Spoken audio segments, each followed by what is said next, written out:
I know y'all gonna love to hear this one right here. Ladies and gentlemen, I think we found our kicker, as Matt Gay has continued to impress throughout training camp as he just drilled a 50 and 55-yard field goal to end the kicking period. And he has been massive throughout training camp. I mean, borderline perfection. And then to end training camp, that boy Trey Amos with yet another great play as he was in the hip pocket of Luke McCaffrey, breaking up the pass to end yet another solid day for him. Joe Witt Jr. stepped to the podium and he said Trey Amos has a great day every day. When your defensive coordinator love you already as a rookie, oh yeah, you know you're going to be special. The way that we live is not for everybody. Nah, that ain't it, y'all. How do you think the rest of Jaden Daniels' career is going to go? If we're, 6, 7 games into Jaden Daniels' career and he's already milking injuries? Like, stop saying my name, you dick rhyme bastard.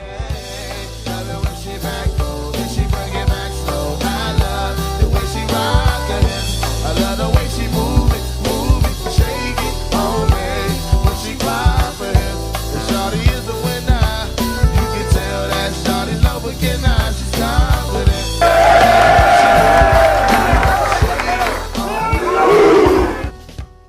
And just like that, ladies and gentlemen, it is officially game week for the Washington Commanders as they are set to play the New England Patriots this Friday. And today was the last training camp practice before they head up to Foxborough. Let's break down everything from Washington Commanders training camp today. Let's talk about it. YouTube, what's going on? It's Juan Gotti here. We have the Washington Commanders video, and in today's video, coming on here with the video, we're going to be breaking down everything from Washington Commanders training camp today as they prepare for their preseason bout with the New England Patriots. So without further ado, let's get straight into today's video. Before we do, make sure you guys go down below, leave a like on this video, subscribe to the channel if you are new, turn on post notifications so you get notified when I upload new videos like this to the channel. We're on the road to 11,000 subscribers, so it'd be greatly appreciated if you can reach that goal as soon as possible. Thank you so much. Let's get straight into today's video. So we are back, ladies and gentlemen, in full effect, and the Washington Commanders are set to face the New England Patriots. They're going up to Foxborough tomorrow, and that is very, very cool because not only do we have the preseason game, but more importantly, in my opinion, you have the joint practices. We're going to be able to see our one versus their one, our twos versus their twos, and see how some of these guys truly fare against real competition. This ain't your same team, right? So you can't hit them, you can't let up. Nah, you actually going up against real competition, so you're going to be able to see how you line up. Remember last year when we went up to New York, it was not pretty. It was not pretty when we went up to New York, and that, although doesn't necessarily clearly tell you the sign about how the season's going to go, because obviously look at how the season planned out. I'm sure in year 2 of Dan Quinn and in year 2 of joint practices, he would love to see us get off to a quicker and better start, especially for a team that you think you on paper are better than. But we'll stay talking about the joint practice a little bit later on this week. Also, the Washington Commanders have their first unofficial depth chart coming out today, and I know most people don't pay attention to those because it's like it's preseason, it's unofficial, it's not nothing serious. But of course, me, your man Juan Gotti, I like to kind of look at it and get a feel for what they truly think, because although it's not official, it has to have some validity to it, right? Because if that was the case, you wouldn't have certain starters be certain starters at certain positions. Like, it may not be set in stone, but that's how they feel and how they think these players have been performing through the first few weeks of training camp. Now, getting into a couple notes and nuggets from Dan Quinn's presser before we move on to the on-field action today. Dan Quinn addressed the media about Brandon Coleman, who was out today at practice. Remember, on Saturday, I was live there in Ashburn. Brandon Coleman and Deebo Samuel were the two players that sustained some injuries, and it seems as if Brandon Coleman's injury is the more serious one of the two. But right now, there is no status on him for his joint practice ability and obviously the preseason game. It wouldn't surprise me if he was held out of the joint practice and held out of the preseason game. Again, Brandon Coleman is a second-year guy, but for the most part, his spot on this roster is solidified, and I know they want him to be the starting left guard, but I don't think this puts a dent into that happening. I think they're just more so going to move with precaution, given the fact that it is not a game that is counted. So we'll keep an eye out for that, but he did not practice today, and I'm sure later on today or tomorrow before the joint practice we'll find out in fact what's going on and what the actual injury is, because right now I'm not sure and it has not been disclosed. The next note that came from Dan Quinn's presser, Quinn is looking forward to his players seeing different styles during these joint practices with the Patriots. And again, that is going to be interesting. That's the most thing that I feel like is the best thing about this, is you're truly playing against somebody that doesn't like you, somebody that's a different colored jersey than you, so you can actually tackle, you can actually see how they look and actually play as if it's a real game. And you guys know I'm a big Drake May fan, so I really think he is going to take a nice stride this upcoming season. But I want to see how our defense fares against him, right? I want to see how our defense fares against a Stephon Diggs at the Z and a Mac Hollins at the X receiver, and I want to see if Demario Douglas, I think he's still around in New England. I want to see how our DBs fare against their weapons, and it's going to be very cool, right? Dietrich Wise gets to go back to New England for a while. Mike Vrabel is back on the sidelines, and you know how good his defenses are. Let's see how that defense is. Jonathan Jones also gets to go back to New England for a while, so it's going to be a cool little situation and first real chance to see how our team matches up against real competition, not ourselves. And of course, we know Dan Quinn's gonna bring the heat, and he loves this. He preaches competition anytime, anywhere, you know what I'm saying, or however the saying is. That's what he means. He believes that. So it's gonna be fun. It is going to be fun to see exactly how we do this thing. And then the last couple notes here. He says Bobby Wagner is very disciplined, very structured in his process. There's not an off switch either with him. So Bobby Wagner, of course, that's not saying much. We already know about how Bobby Wagner gets down.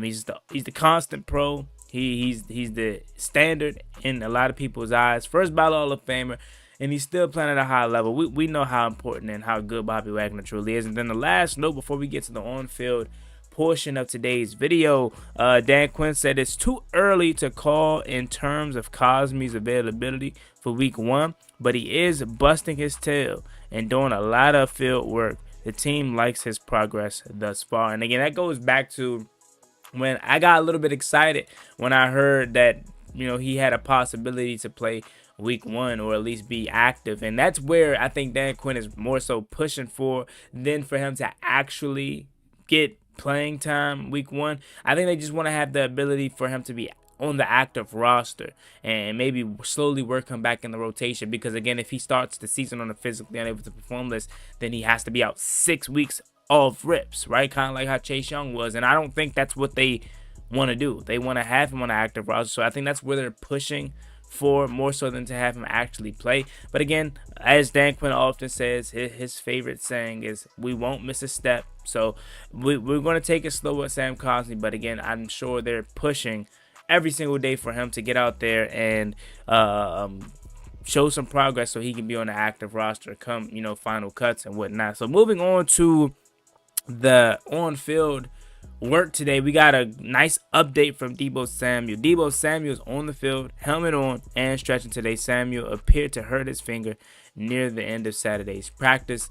But as you'll hear later on today, he did go through drills and he did make some catches. So, of course, it seems as if it's nothing with Deebo Samuel. Just, again, was a simple hand injury. And when I saw it happen, IRL, like live, I definitely was like, okay, it's a hand. I immediately, my first thought was it's probably jammed. It's something like that. Because, again, 5 threw that ball with some hot sauce to go on it. So, it wouldn't have surprised me if it was something of that nature. But he's good. He's good, ladies and gentlemen, and that's amazing, because the last thing we need is to be down our 2 best receivers in terms of Terry McLaurin not being there due to the contract and Deebo Samuel being hurt. That's the last thing we need. So I'm glad he's good to go. And it was just a little nick, you know. Moving on though, Zach Selby reports really nice catch and stride from Chris Moore working against Marshawn Lattimore. The bats keep standing out. And that's a very, very interesting name to keep an eye on, Chris Moore. And I'm going to be completely honest with you. You guys know I've been all Michael Gallup and my Noah Brown. Those have been my two dogs. I am really not giving Chris Moore a shot to make this roster. And am I wrong for that? Like, maybe he has a legit chance to make this roster. Because I have been counting him out. I even been putting guys like Ja'Cory Brooks, the undrafted free agent, young guy that's been having a solid camp. I haven't been putting him over a guy like Chris Moore. But it seems like every practice, he's standing out somewhat. And he's making plays. And that's the thing that may give him the ultimate advance over these other guys, or the ultimate, seniority, is the fact that he is a 10+ vet, right? 10-year vet, and he has all this experience, so he's able to kind of play. And maybe he is the last receiver to make this roster, because I know Michael Gallup is slowly working his way up. He started with the 3s, now he's working with the 2s majority of the time, but for the most part, I have not heard a lot of reporting on Michael Gallup. That is a guy that I think is going to have a strong preseason if he wants to make this roster, because I was super excited about the signing, and not that I needed to hear him make every single play this offseason, but he got signed. They gave him a whole interview, right? Like, he seemed like he was back. He was ready to rock and roll after retirement. Like, I definitely expect him to come in and make a super splash this training camp, and it quite hadn't been that. And maybe Chris Moore is the guy that makes this roster at the 6th position. Even KJ Osborne's a guy that I kind of just waved off, right? He's back there catching punts, so I don't really know if KJ Osborne makes this roster. I don't have him making this roster, but it's like maybe I need to start putting a little bit more respect on Chris Moore's name, because it seems like every single day we out at camp, at practice, he's a guy that continues to make plays day in and day out. Moving on, Ja'Cory Cross-Camara, a.k.a. Bill, with a really pretty run to the left, one cut, and he made it into the second level. And that's the thing that everyone preaches about Bill, right? He continues to impress every single day, continuing to stack days. And you ask everybody, Dan Quinn, Jaden Daniels, what's the thing that impresses you the most about Bill, or what makes him different? They just say the one cut. That's like his signature thing. And again, you don't have to continue to beat this dead horse, but you know that's something that we have not had in a very long time. Do I even go back to Chris Thompson days, just having that ability to be shifty? I know Chris Thompson was more of a third down back, but like having that ability to be shifty, get into the open field, hit the second level, whether it's an actual handoff or a screen play, like we have not had that. It's been very sparingly. Even an older Adrian Peterson's like the last time we truly had that, right? But this guy, he seems to be it, right? And that's what I described him as when a lot of people ask me, Juan, how are you so sold on him already? Why are you such a Bill fan already? And I'm like, you can't really describe it. You just have to see it for yourself. And he has it, right? Like, you know when a player has it, and that's Ja'Cory Cross-Camara, right? From the style, from the swagger that he plays with, the one leg sleeve, how he moves. He's just him, bro. And I cannot wait to see him in action, bro. He's probably the most popular Commander player right now in training camp, outside of Jaden Hayes and Deebo Samuel. Moving on, you have the punt update with all the usual faces, and Jalen Lane and KJ Osborne and Demetrius Felton and Casimir Allen returning punts. Also Brian Robinson back there. And I don't know why they continue to put Brian Robinson back out there. Is there some truth to him having an opportunity to catch punts? I hope not, but like, it's weird, because the 2 times I was out there at training camp, they had him catching punts, and clearly this is a thing that they're doing every day with him. I don't see him returning punts. I think we're in good hands when it comes to the punt game. Whether it's Jalen Lane, whether it's Deebo Samuel, I think we're really good. Those guys' vision and ability to have that one cut on punt returns is amazing. I think if they were playing full speed when we were out there the other day, they would have had a kick return for a touchdown, but they had to stop. But they got through the seam, got through the middle, and just kept going untouched.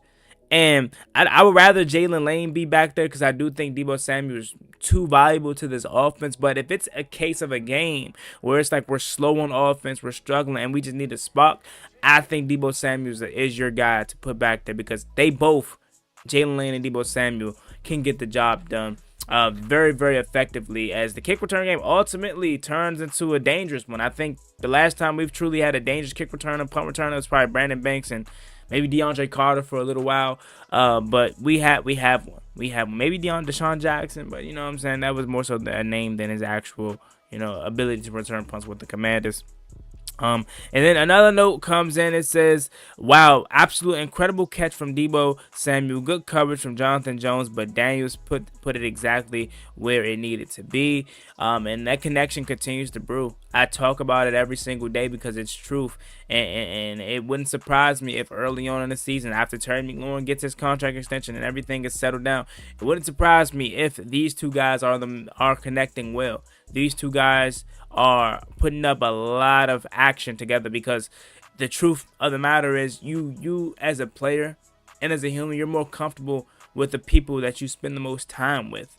And not that JD5 isn't comfortable with Terry, because they had a whole year last year, but it's going to be that ramp up period that they have to go through, missing all them times. And it would be borderline shocking to me if they just pick up where they left off with no gap, right? Like just a seamless transition. It would be so surprising to me, right? Because I think a slow start for those two guys is probably going to happen, especially with how late we are in the training camp, right? Like without a contract extension. Not that it will affect the whole season, but just don't be surprised if Deebo Samuel's his go-to man. Remember, early on in the season, it was Noah Brown. Wasn't even Terry, but we'll see. Maybe not. Maybe they pick up where they left off last year. But having Deebo Samuel and that connection continuing to work and brew, it definitely is a sight for sore eyes. On, ladies and gentlemen, to some more Commanders notes from practice today. Trey Amos was in tight coverage against Chris Moore. Jay Daniels threw the ball slightly behind him, and Amos stole the ball from Moore off of his back shoulder for a pick. So this is really, really cool. Not just for Trey Amos continuing to be impressive throughout camp, but look at the awareness. Plays like that you see from veterans. You mean to tell me not giving up on the play, not seeing the ball hit the turf, and your next instinct is to, let me grab this ball because it could be a pick because didn't technically hit the ground? Like, who's making those plays as a rookie, man? And again, that just continues to show me this guy's different. That's why the hype train behind him is real, because we truly expect this dude to come in and be the boundary corner alongside Marshawn Lattimore, and then he can be truly effective. Again, the play was like this. Great coverage. Bad ball slightly behind him by JD5. It hit Chris Moore's shoulder pad. And instead of celebrating, instead of hitting the Benjamin St. Juice and hitting the, Emmanuel Forbes, instead of doing that, he continued to battle and pick the ball up off the shoulder pad of Chris Moore, because it never hit the carpet, and it was an ultimate interception.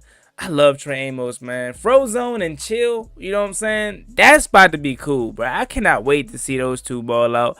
And then next up, some really, really great news. I know y'all gonna love to hear this one right here. Ladies and gentlemen, I think we found our kicker, as Matt Gay has continued to impress throughout training camp, as he just drilled a 50 and 55-yard field goal to end the kicking period. And he has been massive throughout training camp. I mean, borderline perfection is coming from Matt Gay at training camp. When I was there, he was kicking them jumps right down the middle. Looked good, So I don't want to get too ahead of myself. But if the Ravens could go from Justin Tucker to Tyler Loop, as Tyler Loop is hitting 60-plus bombs a camp, we finally deserve to have our kicker of the future. And then to end training camp, that boy Trey Amos with yet another great play, as he was in the hip pocket of Luke McCaffrey, breaking up the pass to end yet another solid day for him. Joe Witt Jr. stepped to the podium and he said Trey Amos has a great day every day. When your defensive coordinator love you already as a rookie, oh yeah, you know you're going to be special. So there you have it. Let me know what you guys think about the video down below in the comments section. As always, me and boy Juan got it. Yet another Washington Commanders training camp day in the books. This is the last one before we head up to Foxborough and prepare for the joint practice and preseason. As always, me and boy Juan got it. Make sure you like, comment, subscribe to the channel, turn on post notifications so you get notified when I upload new videos like this to the channel. We're on the road to 11,000 subscribers, so we greatly appreciate if you can reach that goal as soon as possible. Thank you so much. Y'all have a blessed one. Stay safe. Be easy out there. Peace. Ballin' like I'm D-Sean, throw the bomb G. That's IG, my jersey never seen a laundry.